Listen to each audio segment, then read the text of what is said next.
दोस्तों, आपने 1971 में लड़े गए उस युद्ध के बारे में तो सुना ही होगा, जहां हमारे देश के वीर जवानों ने पाकिस्तान के 93,000 सिपाहियों को सरेंडर करने पर मजबूर कर दिया था। ये भारत द्वारा पाकिस्तान पर दर्ज की गई इतिहास की सबसे बड़ी जीत थी। अब यूं तो इस जीत का सहरा बहुत से वीर जाबाजों के सर बंधा था, लेकिन उस जीत का श्रेय अगर किसी एक सिपाही को दिया जाए तो ऐसे में सैम मानेकशॉ का नाम सबसे ऊपर आता है, जो कि 1971 युद्ध के दौरान भारतीय सेना के प्रमुख थे। सैम मानेकशॉ वो सिपाही थे जिन्होंने अपने करियर में वर्ल्ड वार से लेकर के 71 की जंग तक कुल 5 युद्ध लड़े, लेकिन किसी भी लड़ाई में उन्होंने हार का सामना नहीं किया। वे जांबाज होने के साथ ही बेहद चालाक और युद्ध नीति में भी माहिर थे। साथ ही वे देश के पहले ऐसे इंडियन आर्मी थे जिन्हें कि फील्ड मार्शल के बड़े पद से सम्मानित किया गया था। और आज की इस वीडियो में भी हम आपको सैम मानेकशॉ के जीवन की उसी वीरता भरी कहानी के बारे में ही बताने वाले हैं, जिन्हें जानकर आपका भी सीना गर्व से चौड़ा हो जाएगा। और दोस्तों, उनकी वीरता की कहानी तो इतनी इंस्पायरिंग है कि उनकी लाइफ के ऊपर बॉलीवुड मूवी भी आ रही है, और इस मूवी में विकी कौशल आपको लीड रोल में नजर आएंगे। तो दोस्तों, सैम मानेकशॉ का जन्म 3 अप्रैल 1914 के दिन पंजाब के अमृतसर में रहने वाले एक पारसी परिवार में हुआ था। और आपको जानकर हैरानी होगी कि जो सैम मानेकशॉ आज इंडियन मिलिट्री का इतना बड़ा नाम माने जाते हैं, वो असल में सेना का हिस्सा कभी बनना ही नहीं चाहते थे, बल्कि उनका सपना तो अपने पिता की तरह एक डॉक्टर बनने का हुआ करता था।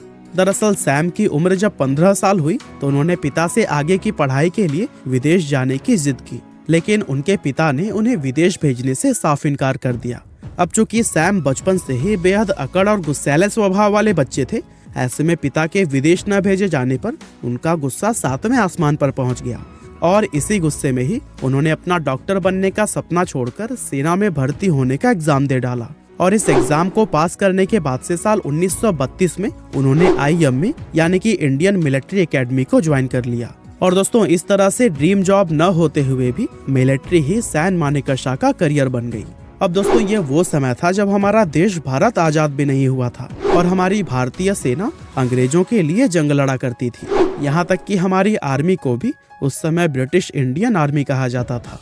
अब साल 1939 में जब सेकेंड वर्ल्ड वार शुरू हुआ, तब Sam Manekshaw British Indian army में कैप्टन का पद हासिल कर चुके थे, और इसीलिए वर्ल्ड वार में वो ब्रिटिश सेना की तरफ से एक अहम भूमिका निभा रहे थे। और दोस्तों, साल 1942 के दौरान जब सैम मानेकशॉ बर्मा देश के अंदर अपने जवानों को जापान की सिपाहियों के खिलाफ लीड कर रहे थे, तभी वे एक मशीन गन का शिकार बन गए और उन्हें पेट में कई सारी गोलियां लग गई। उनका पूरा शरीर खून से लथपथ हो चुका था, लेकिन फिर भी उन्होंने घुटने नहीं टेके और लगातार दुश्मनों को अपनी गोलियों का शिकार बनाते रहे। ब्रिटिश आर्मी का divisional commander major general David Cowan इस नज़ारे को अपनी आंखों से देख रहा था, और मानेकशॉ की वीरता से वो इतना प्रभावित हुआ कि वो दौड़ता हुआ उनके पास गया और अपनी यूनिफॉर्म से खुद का मिलिट्री क्रॉस उखाड़कर उनकी वर्दी पर लगा दिया। उस समय मानेकशॉ की हालत देखकर सभी को लग रहा था कि वो अब जिंदा बिल्कुल भी नहीं बच पाएंगे, लेकिन इससे पहले कि उन्हें कुछ होता, शेर सिंह नाम के एक सिपाही उन्हें अपने कंधे पर उठाकर उस खतरनाक गोलीबारी के बीच से बाहर निकाल लाए और तेजी से दौड़ते हुए सैम को सीधा एक ऑस्ट्रेलियन डॉक्टर के पास लेकर गए। अब जब डॉक्टर ने मानेकशॉ की हालत देखी तो उसने यह कहते हुए उनका इलाज करने से मना कर दिया कि उनके बचने के चांसेस लगभग ना के बराबर हैं। दरअसल डॉक्टर को मानेकशॉ के बच पाने की उम्मीद बिल्कुल भी नहीं थी, और ऐसे में वो उनके इलाज में अपना समय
अपने एक्टिव सर्विस से रिटायरमेंट ले लिया।